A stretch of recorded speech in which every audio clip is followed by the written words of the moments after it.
Alrighty, good morning everyone. We are up early, which if you've been on the channel much, you can't hardly see me. Maybe you can see me. I'm here. The only reason I get up this early is to either go fishing or racing. And today, we're doing some racing. Well, we're gonna go out and cheer on Clay Millican doing some racing. And I don't know, there is something cool about a sunrise.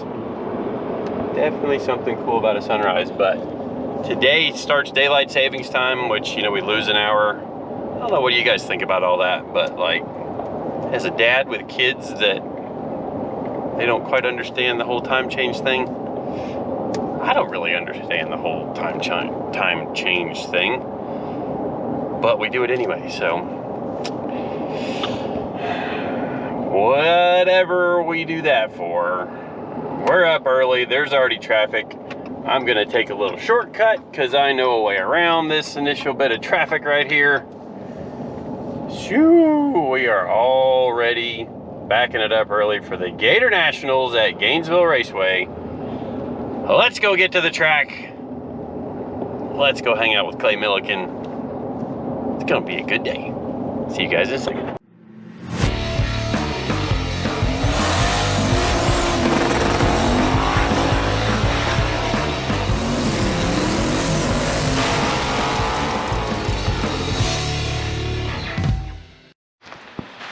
All right, well, we made it to the track, and like, you know, there's thousands of people going into this race. Yesterday was the largest single attended event in NHRA history or something like that. There was aerial shots from the event, and this place was just packed. And I pull in like literally 2 parking spots from Ted. So right here. Morning. Good morning. So we kind of screwed up on the whole time change last night. We're talking, we're like, oh yeah, it'd be easy to get up early because time change and stuff, and it was the wrong way. Yeah, I did the math after I went to go to bed, and I'm like, oh wait a minute, I think I'm losing an hour. Dang it. Yeah, so we're both a little sleepy, but it's a racetrack, so it's racing. It's a good day. It's gonna be a good day. We're gonna go racing. We're gonna cheer on Clay all the way to the finals. He's gonna win. He's gonna win. Clay's winning. That's right. It's his. That's right. So let's get into the track and go see what they're up to. All right, well, I got here just in time for the first fire up. Got my earplugs in, like literally they are just fired up.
Deal with these nitro fumes all the time. Holy crap. Got me over here crying. Get used to it. Yeah. Get used to it. You just cried. I had to go run outside the trailer. You can probably see my eyes are still red. Nitro fumes are, they do something to you, that's for sure. Alright, so we made it up into the tower to get my media credentials and all that fun stuff. And I actually haven't been up into the top of the new tower. And yeah, I'm talking kind of quiet. But this is the first Gator National Top Fuel experience for me. I was here on the Friday when Kenny Bernstein was the first to clock that 300 miles per hour in the quarter mile. Now they race to 1,000 foot and they're going 330 plus in the 1,000 foot. These cars are just absolutely insane with the kind of performance that they put out. But we're gonna get back down to the car and the crew here in just a minute after I get my credentials. And then we're gonna be getting ready for first round very, very shortly. All right, so we're trying to sneak this in before somebody else fires up to warm up. But a lot of you guys have noticed that they're messing with something on the engine right after it fires up. So what are y'all doing? So this knob right here adjusts the fuel flow.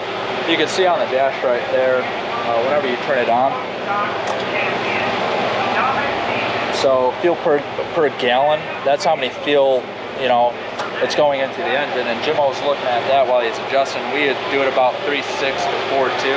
Okay. He's just fine tuning it. Then after that, we'll check timing, phase the mags, kill the mag. And then these knobs down here, I see both of y'all messing with those knobs. Yep. Is that just airflow or? Yep, it's just airflow. We try to get it around 2,600, 2,650 RPM. On the idle? Yeah, and you can adjust that right to allow more air in it or less in. Okay. Now if the idle's really, really low, I can pull one of these plugs to allow more air into the injector to get the RPM even more. Okay. I got some on my side too. So does this have like a check valve in it that closes? Yep, basically there's a, it's just... Well, I guess that's always under vacuum there. Yeah, so it's under it would always just vacuum. let a little bit of extra air in. Yeah, and there's a port in there where you can screw it on. There's a little hole in there that you can screw it on okay. and take it out. Cool. And then you were trying to show me a second ago that you mess with the really important knobs up at the front. So this is all your flow control. This is really important. You can set curves, pressures. That's your number 3 flow. That's your most important one. Your number 2, we kind of trickle it to get the clutch moving. It's basically like a micrometer, and the more you open it, you allow more fuel to do it, or not fuel, fluid. Hydraulic fluid? Yeah, hydraulic fluid. Gotcha. It's basically suspension fluid. Yeah, because the bearing floats, right? Then you got, well, actually, you're pulling the bearing off.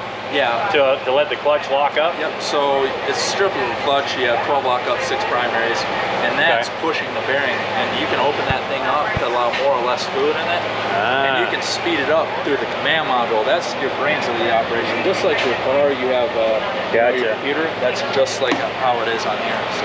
Lots and lots of stuff you wouldn't think about. Like these things in some ways are very simple, but in other ways they're like really complicated. Yeah, it's organized chaos. These things are built for speed.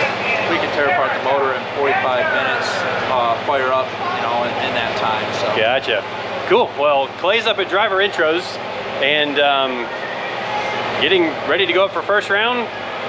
It's about to get real exciting, and then we'll be here for the teardown and getting ready for round 2. See you in a minute.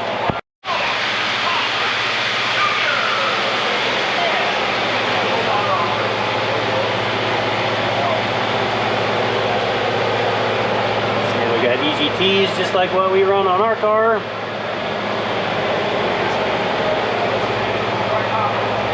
Super large fuel pump driven off of the camshaft.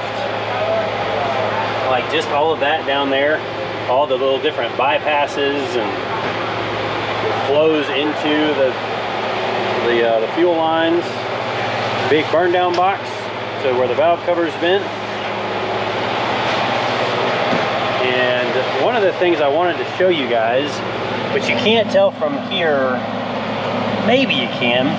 So 5/8 drive studs, which is actually the same size Soccer Mom has, but the hub has a special flange that engages the wheel. So that's something that they changed a few years ago. Let's see if we can find a wheel and tire over here. All right, that's the front side. So, see these slots align with slots on the hub so that these are actually driving as the axle is spinning. This is what's driving instead of just relying on the wheel studs. So it's a stronger setup, as you might imagine. Top fuel car with 12,000 horsepower. doesn't do things like your everyday drag race car, like what we've got with Soccer Mom. But this stuff's so cool to be a part of. Can't thank Clay and all the Parts Plus crew and the Rick Ware racing guys. Rick Ware's actually over there this morning, and we haven't talked about it much, but years ago, I'll get the sun right here. Years ago, Rick's son Cody, that races in the NASCAR Cup Series, came road racing with me and my champ cars. Like my endurance road race cars. We raced Road Atlanta, we raced Sebring. Like, I gotta dig those cars back out. They've been sitting in a trailer somewhere. We haven't really got a lot of running with them yet, but life's been busy the last few years with the business and YouTube and my kids, but I do miss me some road racing, so we're gonna have to get back on that train a little bit here. Even if we just go out to the local track and go have some fun, we gotta do something. So I'm excited for first round. See if we can get 4 win lights on today and take this thing into the finals. It'll be great.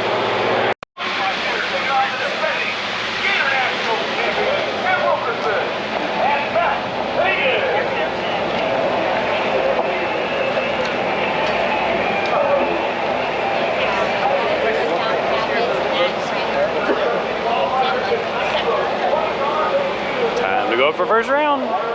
Woohoo!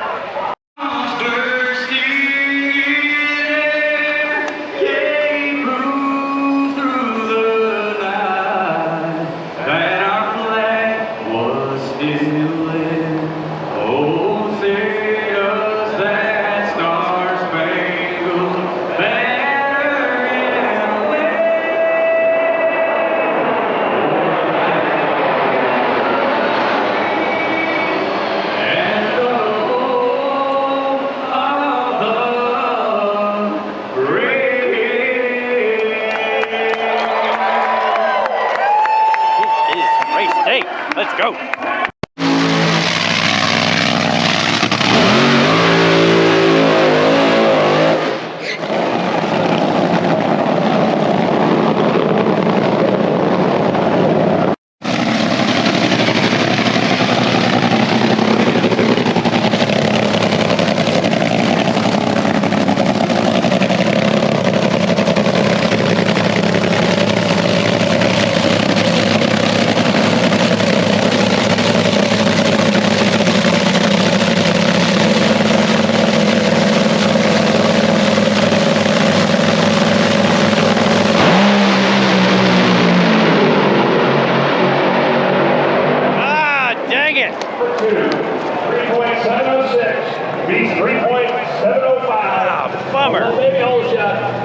70 with a 5, their best run of the weekend. Loses to a 70 with a 6. All right, well, as you guys saw, first round loss, but best run of the weekend. So that's at least a positive thing to think about. But man, you lost a heck of a close race out there. So we really did, you know. And there's one thing, and you'll see this on my YouTube channel. Yeah. And I appreciate all the folks from KSR that have jumped over to my channel. I've seen that a lot when we were out here testing. A lot of people said, "Send here from KSR." I thank you for that. But as I said on my video, there's one thing that I can do that a lot of people probably should do, and that's look in the mirror and say, "I messed that up." So truth is I messed that up. So I lost on a hole shot by 1/1000th of a second. It happens, you know. Actually, Izzy, come here right quick. So Izzy, tell me what you said just when we got to the finish line. So Izzy comes down and brings me back. What'd you say? I said you get one for the year. Might as well get it out of the way. There you go. Exactly. Good way to look at it. That's really not what he said. Go on and say what you said. What'd I say? About Kevin. That was Blaine. Don't blame that on me. Where's Blaine at? Where's Blaine? What am I getting myself into? Where's Blaine? I think he went to the bathroom, Blaine. Oh, he's in the bathroom. We gotta get him though. I don't know what I'm getting myself into here, but yeah. Yeah. Bottom line is, I mean, you know, I missed the tree a little bit, and a mistake anywhere shows up so big, and that's what I did. I made a mistake, and Austin drilled me on the starting line, but the car run good. And the truth is, it went 370 with a 3, and it hurt a piston, which made the pan pressure go off. Pan pressure on these things will shut the motor off. Yep. And lots of stuff will shut it off. Blower pops, of course, if the blower pops, it's done anyways. But yeah, like a lot of stuff will shut these things down to protect them. And like even still, it got shut off and still went that fast, which is you were going 330, 335 probably, weren't you? So exactly. I mean, it's all that safety stuff. You know, sometimes it's aggravating. It's like, oh man, you know, the thing cut itself off.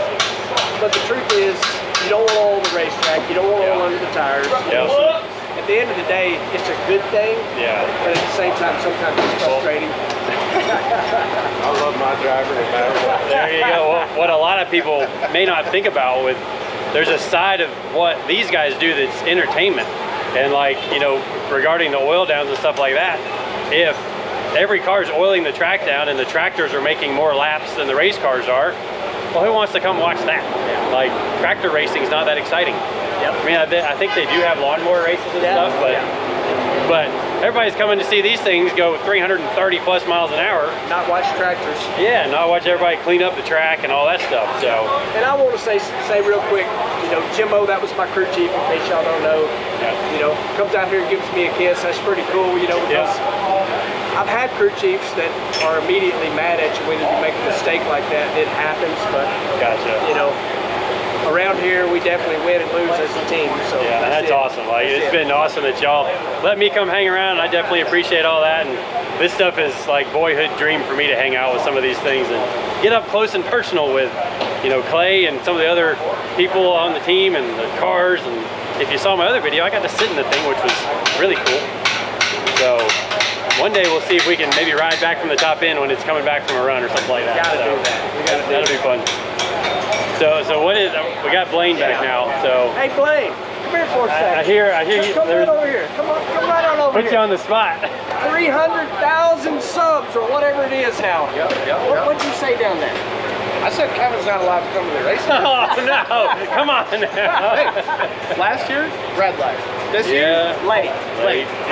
Well, just like what Izzy was saying, he got his one done for the year, so we're good. So I need to come to all the races. But you know what? Let's think about it. I had one red light last year. That's it. I don't know about whole shots, but I should. Gotcha. But like I just said, we can win and lose as a team, and you're part of the team, brother. There we go. Well, hopefully we'll make a couple more this year, for sure. But I always got to come to Gainesville with it being in my backyard, basically. So, but yeah, I think that's gonna wrap up this video. Appreciate everybody watching and subscribing. No matter what Blaine says, I'm still coming back.